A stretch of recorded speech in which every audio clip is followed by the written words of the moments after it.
আজ মহাষষ্ঠীর মাধ্যমে শুরু হয়েছে হিন্দু সম্প্রদায়ের প্রধান ধর্মীয় উৎসব শারদীয় দুর্গাপূজার মূল আনুষ্ঠানিকতা।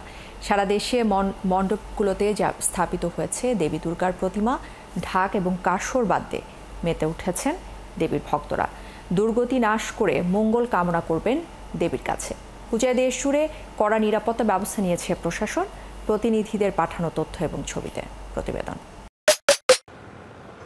Maggi Hot and Spicy Blast, Taste of the Nation.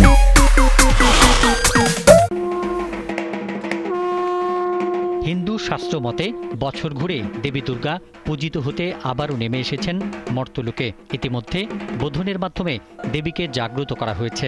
আজ ষষ্ঠী পূজায় নানা ধর্মীয় রীতিতে দেবীকে আবাহন করা হবে।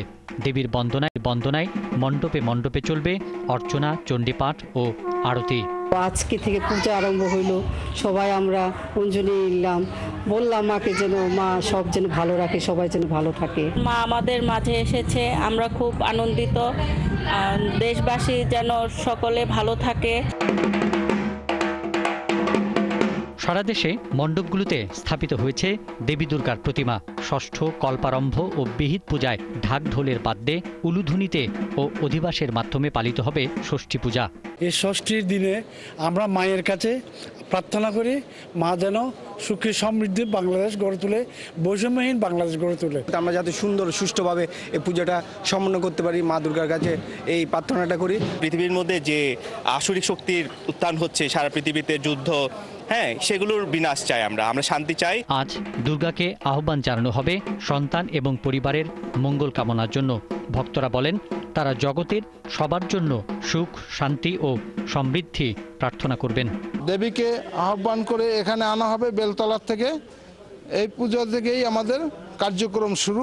মায়ের কাছে প্রত্যাশা যে জগতের সকলের জন্য মঙ্গল কামনা করুক, মা আমাদের সবাইকে সুখে রাখুক।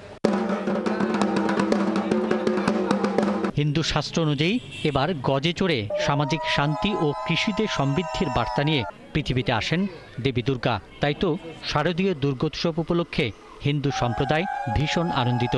ধন, রত্ন ইত্যাদি সমৃদ্ধি যেন আমরা পাই বা আমাদের উত্তরোত্তর উন্নতি হয়। সোমবার মহাসপ্তমী, মঙ্গলবার মহা অষ্টমী ও কুমারী পূজা এবং বুধবার মহানবমী শেষে বৃহস্পতিবার বিজয়া দশমীর দিন 1 বছরের জন্য দেবী চলে যাবেন শ্বশুরালয় কৈলাসে।